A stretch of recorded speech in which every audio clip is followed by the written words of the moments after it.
ये कहानी उस दौर की है जब पूरी दुनिया में आइस पिघलने से पानी का लेवल कई हजार फीट ऊपर हो गया था और हर तरफ पानी ही पानी था।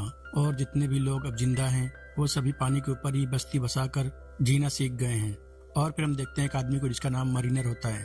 वो एक डब्बे में पेशाब करके एक मशीन में डालता है और फिर उसे पी लेता है, क्योंकि इस वक्त में साफ पानी की बहुत कमी होती है। ये समुद्र का पानी नहीं पी सकते। और फिर मरीनर को एक ड्रिफ्टर समुद्र में मिलता है। मरीनर उससे कहता है जब समुद्र में कोई बंजारा मिलता है तो वो सामान की अदला बदली करता है, ये यहाँ का कानून है।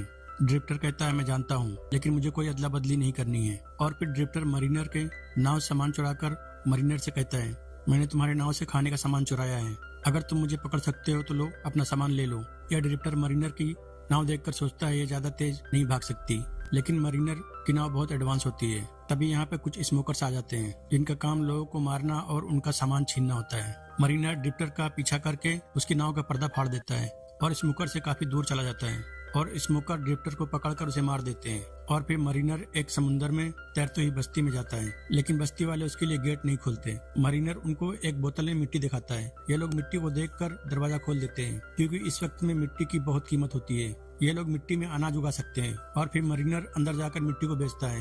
ये लोग मिट्टी के बदले में 30 सिक्के देते हैं, लेकिन मरीनर कहता है मुझे 60 सिक्के चाहिए और ये लोग उसे 60 सिक्के दे देते हैं। मरीनर एक दुकान पे सामान लेने जाता है, लेकिन दुकान में कुछ भी नहीं होता। दुकान पूरी खाली होती है, बस कुछ ही चीजें वहाँ पे रखी होती है। मरीनर वहाँ पर एक टमाटर का पौधा देखता है और इस दुकान में जो लड़की है उसका नाम हेलन होता है। मरीनर हेलन से कहता है मुझे टमाटर का पौधा चाहिए। हेलन टमाटर के पौधे के बदले मरीनर से उसके आधे सिक्के मांगती है। मरीनर उसे अपने आधे सिक्के दे देता है और भी कुछ जरूरत का सामान यहाँ से खरीद कर जाने लगता है। तभी इस बस्ती का मुखिया एक लड़की को लेकर आता है और मरीनर से कहता है तुम इस लड़की को माँ बना दो और फिर तुम यहाँ से जो चाहे ले जा सकते हो। असल में मरीनर देखने में बहादुर और हट्टा कट्टा होता है और इस बस्ती में मरीनर जैसा कोई नहीं होता। लेकिन मरीनर मुखिया से कहता है तुम्हारे पास मुझे देने के लिए कुछ भी नहीं है और यहाँ जाने लगता है। तभी एक आदमी कहता है शायद ये कोई जासूस है और मुखिया सबसे कहता है इसे पकड़ लो, ये जासूस है। तभी एक आदमी मरीनर को पकड़ लेता है और उसे कान को देखता है और जोर से चिल्लाता है ये इंसान नहीं है, ये एक मरीनर है, ये पानी में भी सांस ले सकता है। ये लोग उसे पानी में धक्का देकर मरीनर को पकड़ लेते हैं और फिर एक पिंजरे में कैद कर देते हैं ताकि उसे पानी में डुबाकर मार सके। तभी इनकी बस्ती की तरफ एक फौज आ रही होती है। ये स्मोकर की फौज होती है और फिर स्मोकर्स इनकी बस्ती पे हमला कर देते हैं। यहीं पे एक बूढ़ा आदमी होता है जिसका नाम गेरिगर होता है। गेरिगर ने एक पैराशूट बनाया होता है ताकि एक दिन यहाँ से निकलकर इस सूखी जमीन को ढूंढ सके।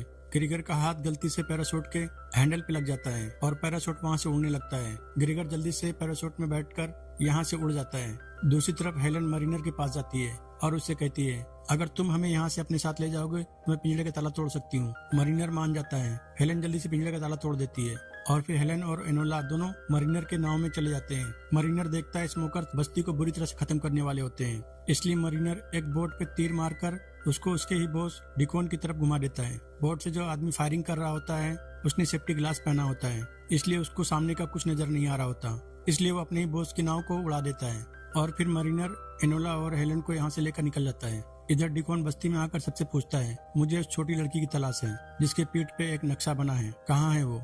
एक आदमी कहता है वो मरीनर के साथ भाग गई है। यहाँ पर हमें पता चलता है एनोला के पेट पर एक नक्शा बना है जो सूखी जमीन की तरफ लेकर जाता है, इसलिए ये स्मोकर्स एनोला की तलाश कर रहे होते हैं। इधर मरीनर हेलन से कहता है हमारे पास पीने के लिए पानी बहुत कम है, इसलिए एनोला को यहीं पानी में फेंक देते हैं। हेलन मरीनर से रिक्वेस्ट करती है एनोला एक बच्ची है, ऐसा मत करो, चाहे तो तुम मेरा जिस्म ले लो, लेकिन एनोला को मत मारो। और मरीनर के पास जाकर अपने कपड़े खोलने लगती है। मरीनर हेलन से कहता है तुम ड्राईलैंड जाना चाहती हो, हमें 12 दिन लगेंगे वहाँ पर जाने में, तो हमारे पास इतना पानी नहीं है कि हम तीनों पी सके। हेलन कहती है ठीक है, मैं बिल्कुल भी पानी नहीं पीऊंगी 12 दिनों तक। दूसरी तरफ डिकोन के पास बहुत बड़ी शिप होती है और डिकोन शिप को चलाने के लिए बहुत सारे लोगों को अपने पास रखा होता है। डिकोन के पास हथियारों की कोई कमी नहीं होती, इनके पास गाड़ी भी होती है और प्लेन भी। डिकोन का एक आदमी डिकोन से कहता है हमारे पास ज्यादा ऑयल नहीं बचा है इस शिप को चलाने के लिए। डिकोन कहता है सारे आदमियों को उस लड़की को ढूंढने में लगा दो, अब हमें ड्राईलैंड चाहिए, ये शिप फिर भाड़ में जाए। ड्राईलैंड मिलने के बाद हमें इस शिप की कोई जरूरत नहीं होगी। और फिर डिकोन के लोग मरीनर के नाव को देख लेते हैं एक प्लेन से और उस पर फायरिंग करने लगते हैं। मरीनर नाव के अंदर जल्दी से अपनी गन लेने जाता है, तभी हेलन प्लेन में एरोगन से अटैक कर देती है और एरोगन प्लेन में जाकर फंस जाता है और उसकी रस्सी नाव के चारों तरफ घूम घूम कर नाव के पर्दे को फाड़ने वाली होती है। तभी मरीनर आकर देखता है और जल्दी से ऊपर चढ़कर जाता है और रस्सी को काट देता है, जिससे इनकी नाव बच जाती है। और फिर हेलन और एनोला के बाल काट कर कहता है अब से मेरी नाव का कोई भी सामान नहीं छूना। और फिर हम देखते हैं डिकोन पेपर मैप में देखकर कहता है हम मरीनर को आउटपोस्ट पे पकड़ सकते हैं। इधर इनको समुद्र में एक ड्रिफ्टर मिलता है। हेलन मरीनर से कहती है हमने काफी वक्त से खाना नहीं खाया है, शायद उसके पास खाना हो। मरीनर उस ड्रिफ्टर से कहता है क्या तुम्हारे पास खाना है? ड्रिफ्टर हंसने लगता है और कहता है खाना ये क्या होता है? खाना देखे हुए मुझे बहुत वक्त हो गया है। ड्रिफ्टर कहता है मेरे पास पेपर है, क्या तुम पेपर के बदले लड़की का सौदा करोगे? असल में इस वक्त में हर तरफ पानी है तो पेपर की बहुत कीमत होती है, इसलिए मरीनर ड्रिफ्टर की बात मान लेता है और पेपर लेकर हेलन को उसके साथ जाने के लिए कहता है। लेकिन फिर मरीनर का इरादा बदल जाता है और ड्रिफ्टर से कहता है ये सौदा नहीं होगा। ड्रिफ्टर कहता है हमारे बीच सौदा हुआ था, तुमने मुझे धोखा दिया है, और मरीनर पे चाकू से हमला करने लगता है। लेकिन मरीनर ड्रिफ्टर को मार देता है और फिर मरीनर पानी में जाकर एक बड़ी मछली पकड़ कर लेकर आता है। एलोना मरीनर से कहती है पता है मुझे सब अजीब कहते हैं। मरीनर कहता है सब सही तो कहते हैं। एनोला कहती है तुम्हें भी सब अजीब कहते हैं। मरीनर उसकी बातें सुनकर मुस्कुराने लगता है और फिर दूसरे दिन हेलन समुद्र में कुछ देखती है। मरीनर कहता है यह आउटपोस्ट है। हेलन कहती है आज हम ड्राईलैंड जाने वाले थे, ये तो आउटपोस्ट है। मरीनर कहता है मुझे थोड़ा काम है यहाँ पर, फिर इसके बाद हम ड्राईलैंड जाएंगे। मरीनर को यहाँ पर थोड़ा शक होता है और जल्दी से नाव के नीचे जाकर दूरबीन से देखता है स्मोकर्स यहाँ पे पानी के अंदर छुपे होते हैं। मरीनर जल्दी से अपनी नाव को घुमाकर भागने लगता है और फिर स्मोकर्स इनका पीछा करने लगते हैं, लेकिन मरीनर इनके ही जाल में इनको फंसा देता है और इनसे काफी दूर निकल जाता है। तभी डिकॉन मरीनर पे गन से फायर करता है और मरीनर को गोली छूकर निकल जाती है। तभी मरीनर हेलन से कहता है स्मोकर इस बच्ची के पीछे क्यों पड़े हैं, सच बोलो मुझसे। हेलन कहती है उसके पीठ पर एक नक्शा बना है जो ड्राईलैंड लेकर जाता है जहाँ पर सूखी मिट्टी है। मरीनर कहता है ऐसी कोई जगह नहीं है जहाँ पर सूखी मिट्टी है, मैं ऐसी जगह पर गया हूँ जहाँ पर आज तक कोई नहीं गया होगा। मरीनर हेलन से कहता है चलो मेरे साथ, मैं तुम्हें ड्राईलैंड दिखाता हूँ। एनोला को नाव पे ही रहने के लिए कहता है और हेलन को अपने साथ पानी के नीचे मरीनर लेकर जाता है। पानी के नीचे पहले की पूरी दुनिया होती है, बड़ी बड़ी बिल्डिंग, रोड और गाड़ियाँ होती हैं और मरीनर वहाँ से मिट्टी उठाकर हेलन को देता है और कहता है कोई ड्राईलैंड नहीं है, मैं यहीं से मिट्टी ले जाता हूँ। और फिर ये दोनों पानी से बाहर आ जाते हैं। तभी मरीनर के नाव पर स्मोकर आ जाते हैं और एनोला को पकड़ लेते हैं। मरीनर और हेलन के ऊपर फायरिंग करने लगते हैं। मरीनर और हेलन जल्दी से पानी में छलांग लगाकर पानी के नीचे छुप जाते हैं और फिर स्मोकर्स मरीनर के नाव में आग लगाकर यहाँ से चले जाते हैं। थोड़ी देर बाद मरीनर और हेलन दोनों जली हुई नाव पे बैठे होते हैं। तभी मरीनर को एक बॉक्स में एक किताब मिलती है। मरीनर किताब को देखता है और समझ जाता है कि ड्राईलैंड सच में कहीं पे है। तभी गिरोगर पैराशूट लेकर यहाँ पर आ जाता है और कहता है मैंने यहाँ से धुआं निकलते हुए देखा और यहाँ पर आ गया। अब ये दोनों पैराशूट में बैठ जाते हैं और ऊपर से देखते हैं इनकी बस्ती के लोग भी एक दूसरे नाव पे होते हैं। ये लोग वहाँ पर जाकर थोड़ी देर रुकते हैं और फिर मरीनर कहता है मैं स्मोकर्स के पास जा रहा हूँ एनोला को लाने के लिए, और मुझे पता चल गया ड्राईलैंड कहीं पर तो है, लेकिन उसका रास्ता नहीं पता मुझे, बट हम सब मिलकर उसे ढूंढ लेंगे। और फिर मरीनर यहाँ से चला जाता है स्मोकर के शिप के पास और शिप पे चढ़कर देखता है। डिकॉन अपने लोगों से कहता है हमें ड्राईलैंड जाने का रास्ता मिल गया है और एनोला को सबके सामने उठाकर कहता है ये लड़की हमें ड्राईलैंड पहुंचाएगी।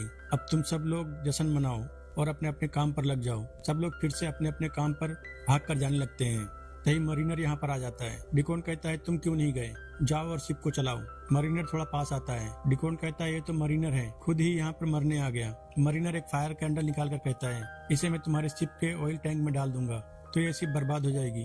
डिकॉन कहता है तुम एक बच्ची के लिए सबको मार दोगे, तुम इतने पागल तो नहीं हो। एनोला कहती है मरीनर झूठ नहीं बोलता। तभी मरीनर फायर कैंडल को ऑयल टैंक में फेंक देता है और शिप में बड़ा सा धमाका होता है और फिर यहाँ पर काफी देर तक इन दोनों में फायरिंग होती है। मरीनर बहुत सारे लोगों को मार देता है। तभी डिकॉन एनोला को एक प्लेन से लेकर भागने की कोशिश करता है, लेकिन मरीनर उसे देख लेता है और प्लेन में हुक फेंक कर एक रस्सी को फंसा देता है, जिससे प्लेन वहीं पर क्रैश हो जाता है। और तभी यहाँ पर ग्रेगर अपना पैराशूट लेकर आ जाता है। मरीनर एनोला को लेकर पैराशूट में चढ़ जाता है और ये लोग यहाँ से निकल जाते हैं। इधर डिकॉन का पूरा शिप बर्बाद हो जाता है और फिर इधर पैराशूट में पूरा दिन और पूरी रात गुजर जाती है। और फिर अगली सुबह मरीनर पैराशूट पे एक पंछी को देखता है और फिर सभी लोग नीचे देखते हैं तो वहाँ पर ड्राईलैंड होता है। ये लोग वहाँ पर नीचे आकर पानी पीते हैं और खुश हो जाते हैं। ये पानी बिल्कुल फ्रेश होता है और फिर इनको यहाँ पर एक लकड़ी का घर मिलता है। ये घर एनोला के माता पिता का होता है। यहाँ पर एनोला के माता पिता की मौत हो चुकी है। एनोला कहती है ये मेरा घर है और फिर मरीनर यहाँ जाने के लिए कहता है। एनोला कहती है तुम यहीं रुक जाओ हमारे साथ। मरीनर कहता है ये मेरी दुनिया नहीं है। एनोला कहती है तुमने मेरी जान बचाई थी। मरीनर कहता है तुम मुझे अच्छी लगती हो और फिर एक नाव में मिट्टी और कुछ पौधे लेकर यहाँ से चला जाता है और ये मूवी यहीं पे खत्म हो जाती है। अगर आपको ये वीडियो अच्छी लगी तो वीडियो करिए लाइक और चैनल को करिए सब्सक्राइब। Thank you.